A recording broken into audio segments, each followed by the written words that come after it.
जय हो भारत देश। हेलो दोस्तों, आपके अपने यूट्यूब चैनल शिक्षा की रोशनी 24 में स्वागत है।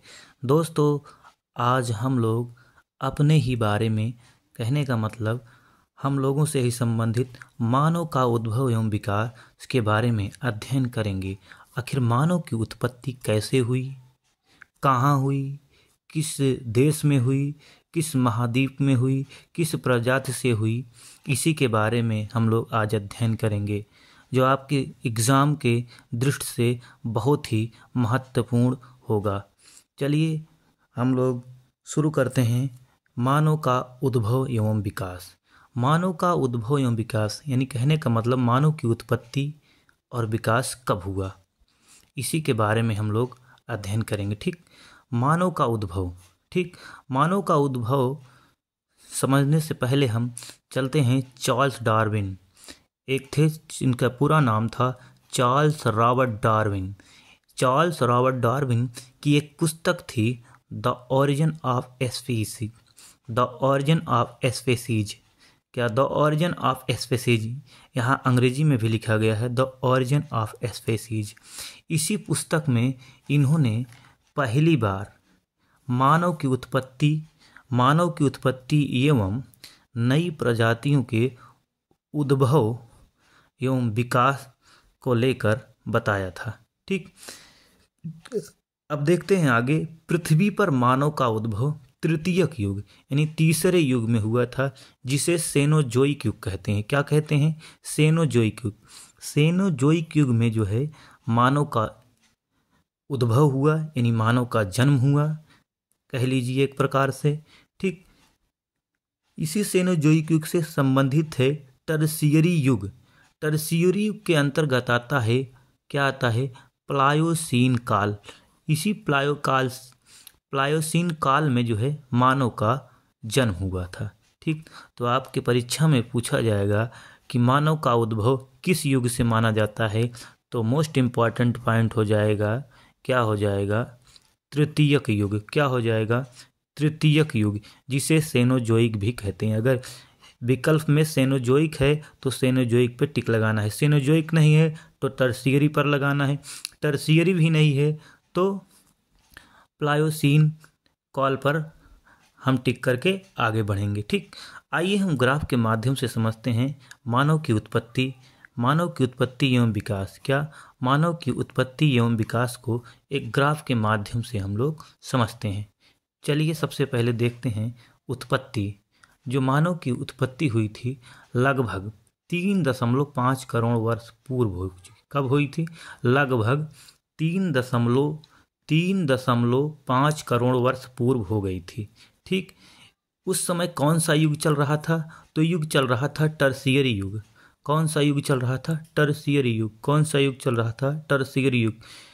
इसी से संबंधित है एक प्लायोसीन काल, जिसे हम ऊपर बता चुके हैं। ठीक, इसी काल में मानव की उत्पत्ति हुई थी। ठीक, अब चलिए हम लोग देखते हैं। मानव का जन्म तो हो गया, जन्म का मतलब मानव तो यहाँ पैदा हो गया टर्शियरी युग में। किस युग में? टर्शियरी युग में हो गया पैदा, लेकिन इसका विकास किस काल में हुआ? तो इसका विकास जो है प्राइमेट्स, एक युग था प्राइमेट्स।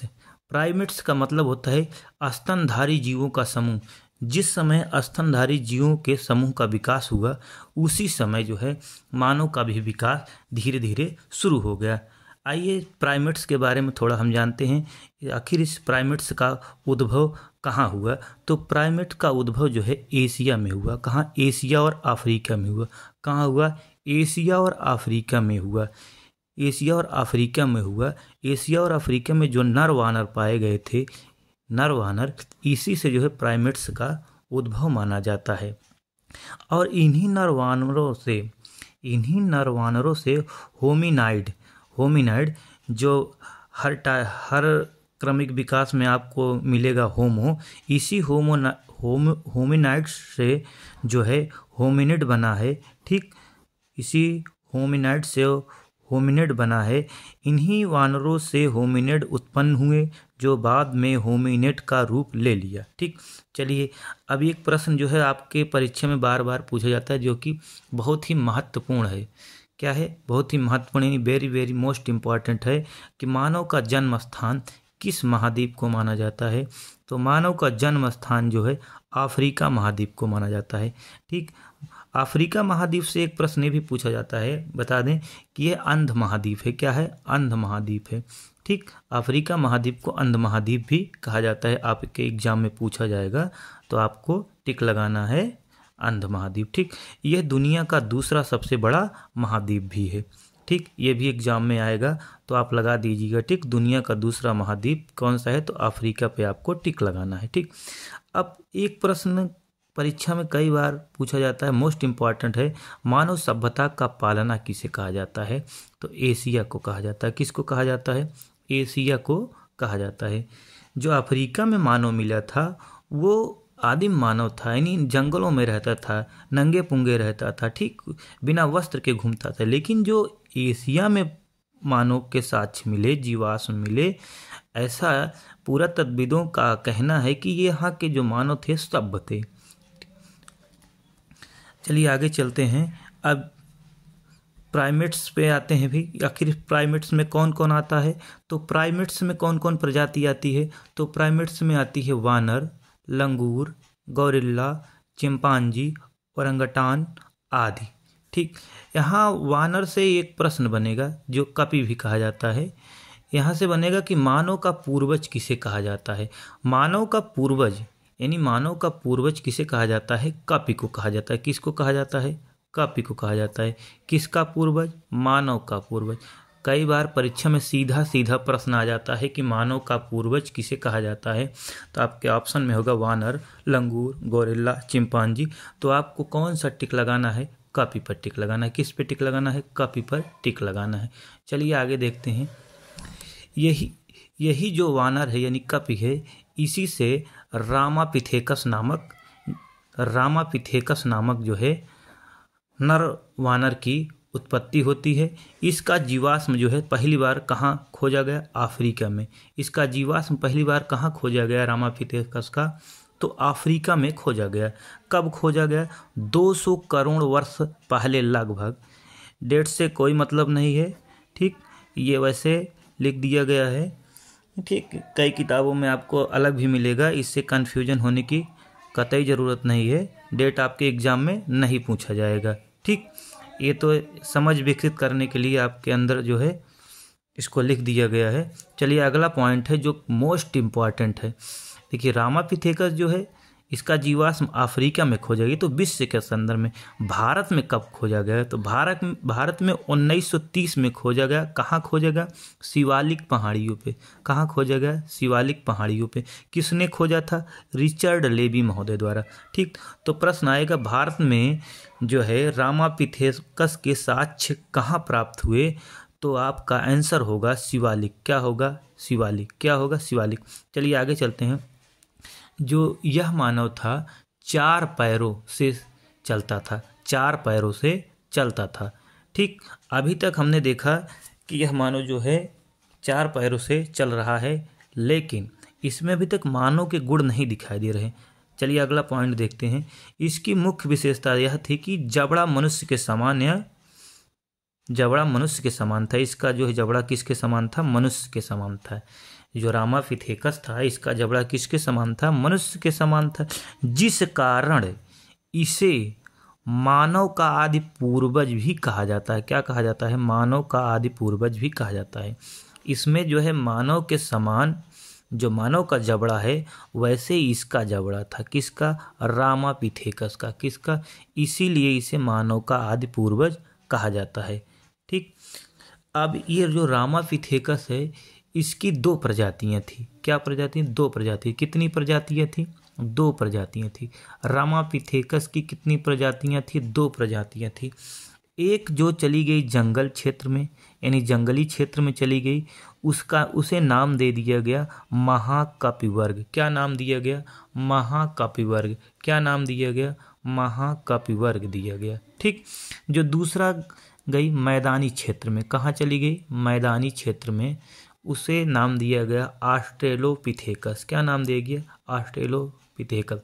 अब ऑस्ट्रेलोपिथेकस से आपके परीक्षा में कुछ प्रश्न पूछे जाते हैं जो पॉइंट वाइज हमने लिखा है, इसको देखिए ध्यान से, इम्पॉर्टेंट प्रश्न है। इसका पहला इसे पहला होमिनिड माना जाता है। क्या माना जाता है? इसे पहला होमिनिड माना जाता है। जो अभी हमने बताया था कि होमिनिड से ही होमो बना है। क्या बना है? होमो। होमिनिड से ही होमो बना है। ठीक, अब जितने भी मानव का क्रमिक विकास आपको देखने को मिलेगा, सबके सामने होमो लिखा मिलेगा। क्या लिखा मिलेगा? होमो लिखा मिलेगा। ठीक, मानव का विकास क्रम इसी मानव से माना जाता है। कहने का मतलब मानव विकास क्रम की यह मुख्य कड़ी है। जो ऑस्ट्रेलोपिथेकस है वह मानव विकास क्रम की मुख्य कड़ी है। यह मानव के हूबहू समान था। इसलिए रामापिथेकस को जो है मानव का वास्तविक पूर्वज कहा जाता है। अभी हमने जब ऊपर देखा ऑस्ट्रेलोपिथेकस को जो है मानव का वास्तविक आदि पूर्वज कहा जाता है। अभी हमने देखा रामापिथेकस जो था उसमें जो मनुष्य के समान केवल एक ही गुण मिले। कौन? जबड़ा केवल मनुष्य के समान था। जबड़ा के आधार पर इसे मनुष्य का आदि पूर्वज कहा गया। लेकिन जो ऑस्ट्रेलोपिथेकस है इसमें मानव की शरीर की बनावट है हूबहू इसकी बनावट ऐसी थी, इसीलिए इसे मानव का वास्तविक आदि पूर्वज कहा जाता है। ठीक, अब ऑस्ट्रेलोपिथेकस की खोज कहाँ हुई? तो ऑस्ट्रेलोपिथेकस की खोज जो है दक्षिण अफ्रीका में होती है। कहाँ होती है? दक्षिण अफ्रीका में होती है। 1924 में कौन करता है? Raymond dart. ठीक, कहाँ करते हैं? ट्रांसवेल प्रांत था, उसी प्रांत में एक चूने की खान थी जिसका नाम था टोंग। उस चूने की खान का नाम क्या था? टोंग। उसी स्थान से जो है ऑस्ट्रेलोपिथेकस के जीवाश्म प्राप्त होते हैं। चलिए आगे देखते हैं। ऑस्ट्रेलोपिथेकस के बाद जो है जो मानव आता है उसे कहते हैं होमो हैबिलिस। अभी हमने यहाँ बताया था कि नहीं, ऑस्ट्रेलोपिथेकस जो है यह पहला मानव था जिसे होमिनिड माना गया। इसी होमिनिड से जो है होमो बना है, और आगे जितने भी अब विकास होंगे सभी जो है होमो के नाम से आगे लगा के पुकारे जाएंगे यानी बुलाए जाएंगे। तो होमो हैबिलिस क्या है? होमो हैबिलिस की खोज कहाँ होती है? तो पूर्वी अफ्रीका में। कहाँ होती है? पूर्वी अफ्रीका के किस प्रांत से? तंजानिया से। कहाँ से होती है? तंजानिया से होती है। एक मोस्ट इम्पॉर्टेंट पॉइंट है, इसको ध्यान दीजिएगा। पहली बार हाथ का प्रयोग किया था कौन सा मानव? होमो हैबिलिस मानव जो था पहली बार अपने हाथों का प्रयोग किया था, और प्रयोग किया है तो कुछ न कुछ बनाएगा जरूर। उन्होंने पहली बार औजार का निर्माण भी किया था। ठीक, इसीलिए होमो हैबिलिस को कारीगर मानव की संज्ञा भी दी जाती है। मोस्ट इम्पॉर्टेंट पॉइंट है, आपके परीक्षा में पूछा जाएगा कि कारीगर मानव का विकास किस क्रम में आता है? तो होमो हैबिलिस के क्रम में आता है। ठीक, अगला प्रश्न यानी अगला पॉइंट हम देखते हैं होमो इरेक्टस। अगला पॉइंट हमारा है होमो इरेक्टस। इसकी खोज कहाँ होती है? अफ्रीका में होती है और एशिया में भी होती है। कहने का मतलब होमो इरेक्टस जो है अफ्रीका और एशिया दोनों जगहों पर पाया गया। ठीक, इसकी दो प्रजातियां थी। कौन कौन? पीकिंग चीन में, जावा ये इंडोनेशिया के पास एक द्वीप है जावा, वहाँ पाई गई। ठीक, ये दोनों की दोनों जो प्रजातियां थी नरभक्षी थी। क्या थी? नरभक्षी थी। ठीक, आपके एग्जाम में पूछा जाएगा कि कौन सा मानव जो है नरभक्षी था, तो जावा मानव जो था वो नरभक्षी था और पीकिंग मानव नरभक्षी था। पीकिंग जो है चीन में पाया जाता है। चीन वाले वैसे भी सांप गोजर बिच्छू खा जाते हैं, ऐसे भी आप लोग याद करिए नरभक्षी थे, आदमी को ही खा लेता था। ठीक, अगला इम्पॉर्टेंट पॉइंट है होमो इरेक्टस से कि यह मानव सीधा खड़ा होकर दोनों पैरों से चलना प्रारंभ किए। पहली बार होमो इरेक्टस जो था सीधा खड़ा हुआ। क्या? सीधा खड़ा हुआ और दोनों पैरों से चलना प्रारंभ किया। वेरी मोस्ट इम्पॉर्टेंट पॉइंट है जो आपके एग्जाम में सीधा सीधा पूछा जाएगा कि कौन सा मानव सीधा खड़ा होकर दोनों पैरों से चलता था। तो आपका आंसर हो जाएगा होमो इरेक्टस। क्या हो जाएगा? होमो इरेक्टस। ठीक, हाथों का खुलकर प्रयोग किया। ठीक, हाथों का जो है इन्होंने खुलकर प्रयोग किया। अभी अभी हमने देखा होमो हैबिलिस पहली बार हाथों का प्रयोग किया था, लेकिन जो होमो इरेक्टस था ये हाथों का खुलकर प्रयोग कर रहा है। क्या कर रहा है? खुलकर प्रयोग कर रहा है।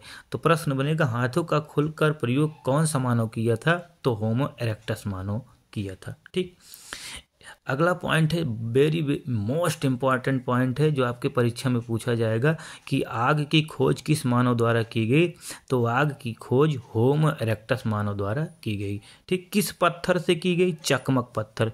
दोनों पत्थर जो है आपस में ऐसे भिड़ाते थे, चिंगारी निकली, तो इससे जो है इनको पता चला आग के बारे में। ठीक, तो आग की खोज किसने की? होमो इरेक्टस ने की। ठीक, जय हो भारत देश। मिलते हैं अगले वीडियो में।